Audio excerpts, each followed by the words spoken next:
What's up? What's up? This is Juwan Buford. And what I want to talk about this morning is a brief conversation that I had with one of my business partners recently. And the question she asked me was, look, how are you able to consistently get up day in and day out and build your business with the vigor and the urgency that you exhibited, especially at the top of this year? And, she's seen me go through some things. She's seen some of the trials and tribulations, right? She hasn't necessarily been inside the circle, but she's been close enough to know that something I share with people all the time is look, just because you choose entrepreneurship, it does not mean the BS.com is going to stop, right? Death, disability, disappointment, shady people, errors, mistakes, et cetera, et cetera. Those things just don't go away, right? But trust me, the juice is worth the squeeze. And in respect, what I shared with her was simply this. I said, whenever I feel like I don't want to do something, and the feeling is the only reason for not doing it, I do it anyway. It's really that simple. That has been one of the biggest game changers for me. And I've always done it, but I've been hyper focused on making that decision on a daily basis. If once again, if it's a phone call, a commute somewhere, take it on a task or a project, whether it's 2 minutes, whether it's going to take me 5 hours. The bottom line is if the only reason why I don't want to do it is because of a feeling, I just pause for about zero point 0.5 seconds and I just say, you know what, I'm going to do it anyway. I've made sure that the board of directors in my life are my values, my principles, and the people and things that matter most. And if that decision is going to get me closer to those goals, if it's going to satisfy my board of directors, right, my goals, my values, my principles, the people and things that matter most to me, then I go ahead and I take action. And it's really simple as that. When you're smart and intelligent, if you're a thinker, right? Oftentimes you will talk yourself out of things. I know I certainly will.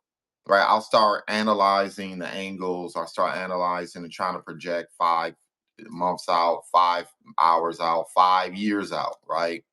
And I'll start just trying to decide whether or not the good side or the bad side weighs more, right? I'll start playing around with the scales and you'll talk yourself out of things the majority of the time.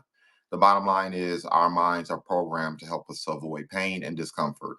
And 9 times out of 10, if you are just deliberating over something, and the only reason why you deliberate over it is because you feel a certain type of way about it, that's typically you just trying to avoid discomfort, right? And I know, and I think everyone listening in knows that your success is ultimately found in your comfort zone, right? So that was the first thing I shared with my partner.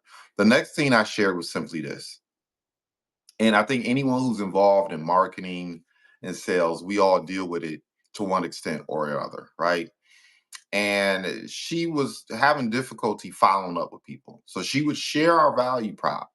She would let people in the ecosystem know what it is that we're doing, and for whatever reason, wouldn't follow up.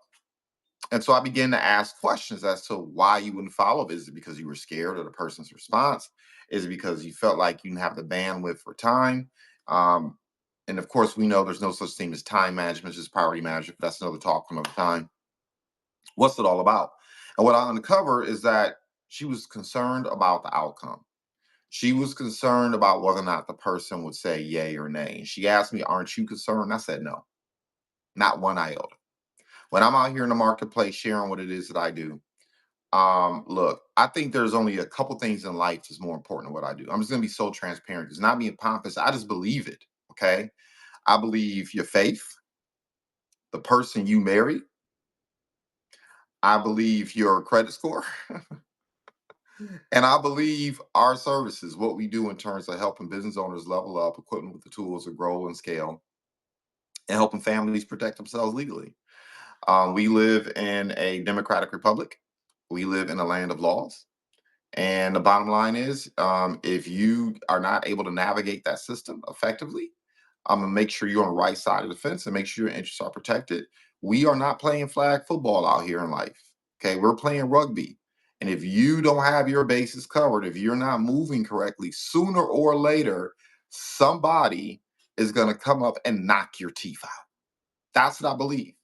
Okay. And you sit back and watch long enough, you see it clear as day.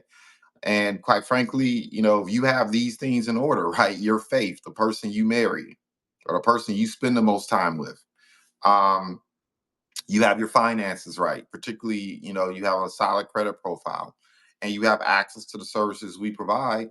I believe it gives you a huge advantage. I think it determines the car you drive, the neighborhood you live in, the food you eat, the vacations you take, or whether or not you can sleep easy at night. Stress kills. And that's what I firmly believe.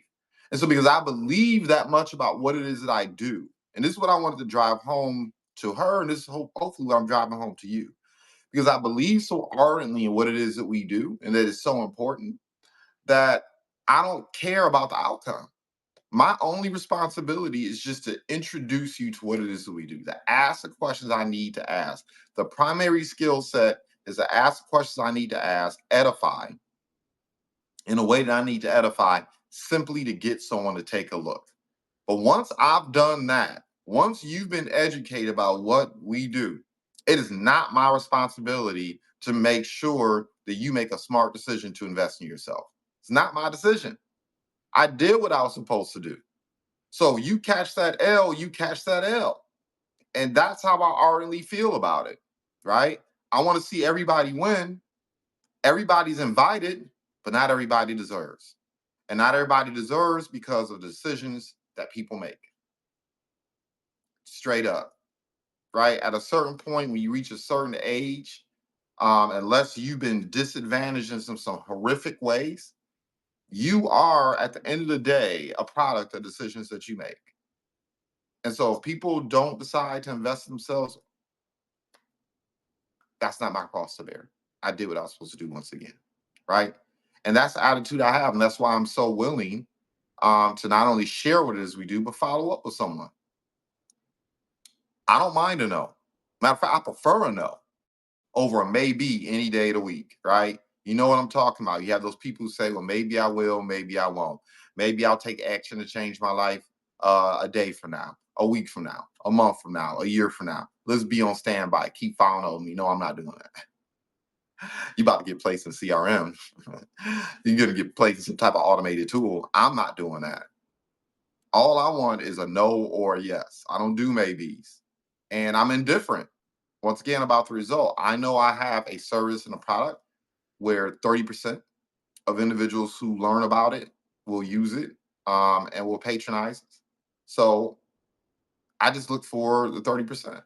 It's kind of like flipping over cards. If I know I have 10 cards in my hand, playing cards in my hand, and I know there are three aces in there, I'm not going to deliberate over the deuce, the 7 to 10, the joker, the king, the queen. I'm looking for the ace. So all I'm doing is turning over the cards, sharing the value prop, right? One card. That person's not interested. Two card. That person not interested. Three card. That person not interested. Five card. That person interested. Okay, let's build together. Next set of cards, right? That's all I'm doing. And that's what I'd encourage you to do. And if you can have that belief in your mission, your purpose, your value prop, what you're bringing to the table, and how you're changing people's lives, it becomes very easy to get over that hurdle of following up with individuals, because you're not attached to the outcome. Be married to the process, right? Good or bad, be married to the process. I'll be transparent. I'm in the middle of a slump right now. I am. I've been doing crazy activity. Those who are working in my accountability group, those who are working with me personally, you know what I'm talking about. I've been doing the activity and having some success. But what I do understand, because I'm married to the process, snowflakes turn into snowballs, right? And in 20 years, I'm confident, after 20 years of being in business, starting up multiple business endeavors, failing and succeeding, that snowflakes truly turn into snowballs. Assume you got a good value prop, you have strong belief, and you have the right influences around you. So with that being said, I hope this serves you. Celebrate success in advance. Goodbye for now.